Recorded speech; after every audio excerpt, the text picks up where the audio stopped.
right. Good morning to you wherever you are. Welcome back, Sunrisers. Thanks for rising with us. Well, Jamaica is about to roll out the red carpet, not just for stars, but for storytellers. The Black River Film Festival is bringing Netflix-worthy pitches, global buyers, and live script readings.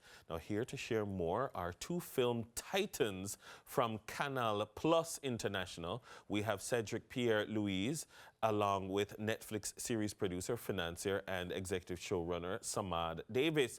Morning, guys. Good morning, guys. How are you? Good morning. Welcome. How you doing? How are Morning, you? everyone.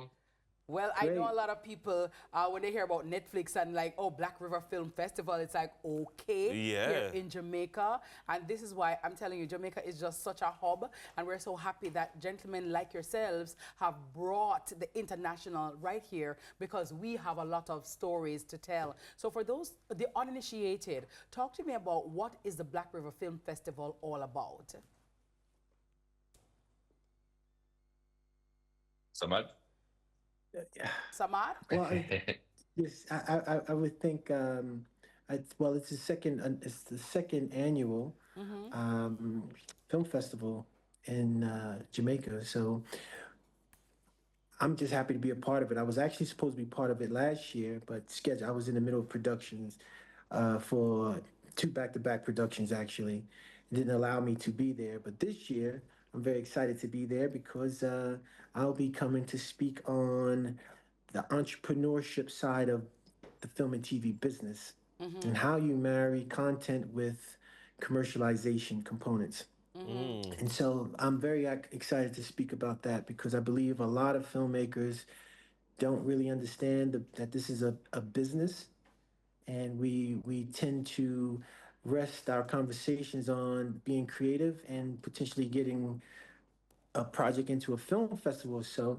But when you talk about the cost involved to make a project, whether it be a film or TV series, and you talk about courting investors to do so, you really need to really understand the business side of it, meaning how a project goes from content to monetization. And I speak about that a lot because that's a problem that we're having globally, whether it be in the US, whether it be in Africa.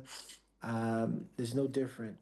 The film industry has changed so much, and we need as much information from those who are navigating the rough terrain to shed light as to where things are going in the film and TV space.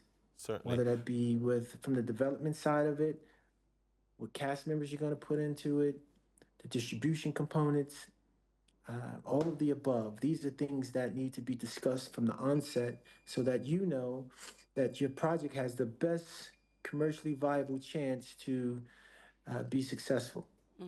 Cedric, from where you sit, from a Canal Plus perspective, I'm curious to know what are the current trends. For instance, like in music, you see a time when Afrobeats takes over. There was a time when dancehall and certain themes in the music were prevailing.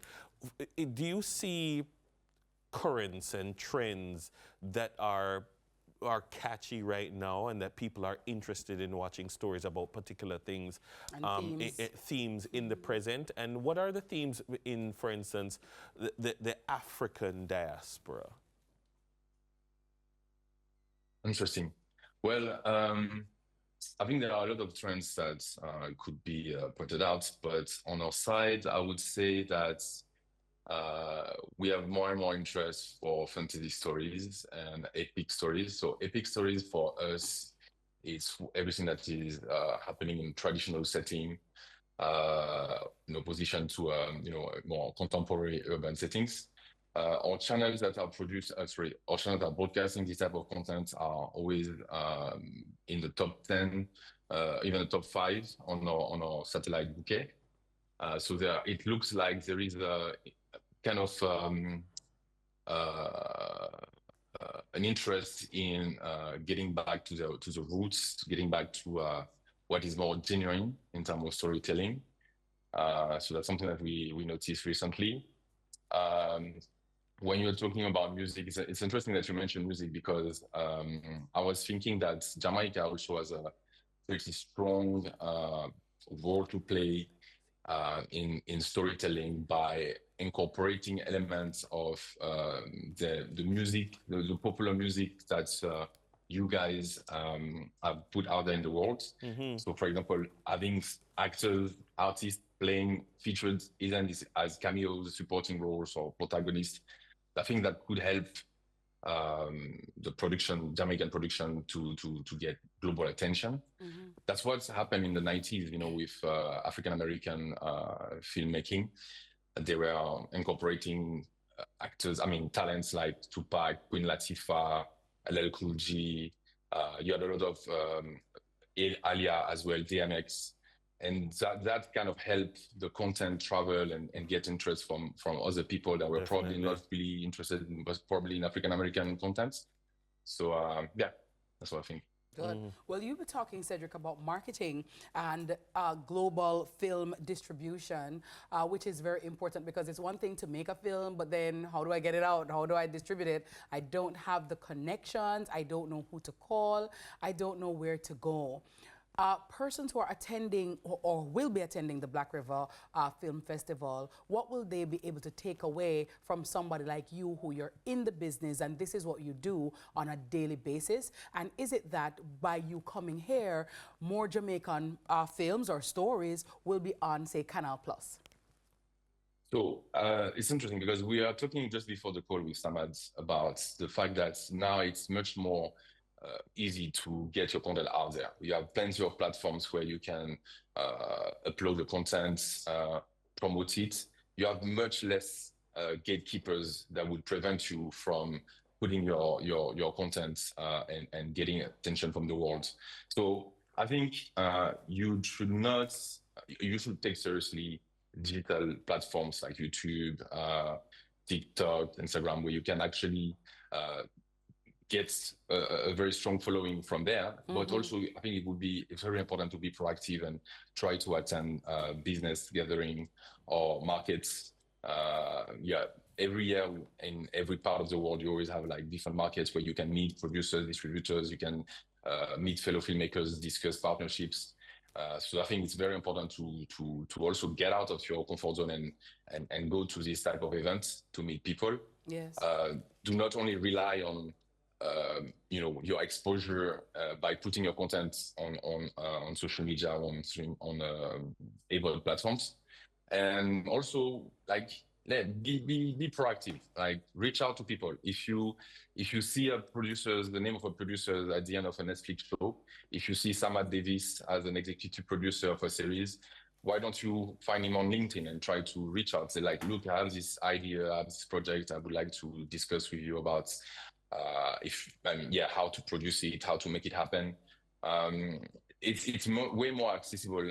It's way easier to reach out to people in the industry nowadays. And so, don't be relentless, be proactive, and be a go-getter. That's what I would say. Go-getter. Thank you. Thank you very much, gentlemen. Yeah. You know, Khadine, we often say in Jamaica, there's a saying that Jamaica is God's favorite Netflix series. Yes, Samad. Yes, Samad, I am so curious as to what you're going to say about what makes good content and what is behind the secret sauce behind making a good Netflix series. And why is it that everybody in Jamaica seems to think that Jamaica is like a Netflix series? But I'm looking forward to hearing what you're going to say about that.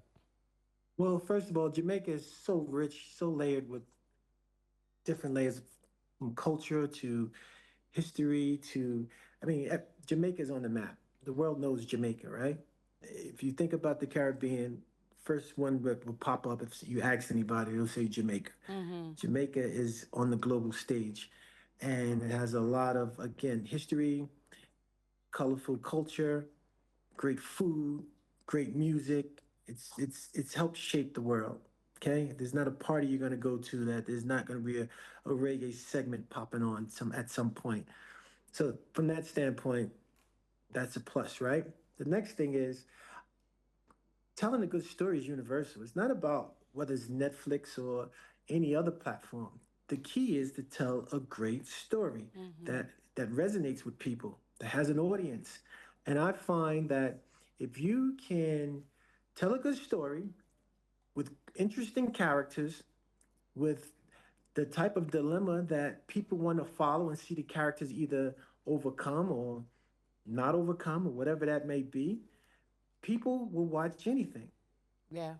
And that's it. And again, it doesn't matter if it's in subtitles, if it's in uh, a different accent. It doesn't really matter. If people connect with characters, they connect with dilemma. They connect with a story that they can follow that keeps them at the edge of their seat. And that's what good storytelling is. It's all about. When you understand that, then you can dial that into a sci-fi, into a romantic comedy, into an action thriller, into a horror story. It doesn't matter. But at the core of it is good storytelling, a good story in general, good dilemma, and characters. Awesome. Characters lots that of are that. thought And through. we have lots of that here in Jamaica. Gentlemen, thank you very much. Yeah, looking forward to seeing you guys, and thank you so very much. The Black River Film Festival. And gotta tell you, can you imagine Modern Mummy Diaries on Netflix? I gotta tell you. Haha, Samad, I got one for you. Right there. Cedric, I got one for you. We're ready to work. Thank you, gentlemen. Excellent. And we look forward to seeing you. Beautiful. Alrighty. That was Netflix series producer, financier, and executive showrunner Samad Davis, and director of programming African fiction channels at Canal Plus International, Cedric Pierre-Louis, representing for the Black River Film Festival. And right after the break, TK takes over our morning news.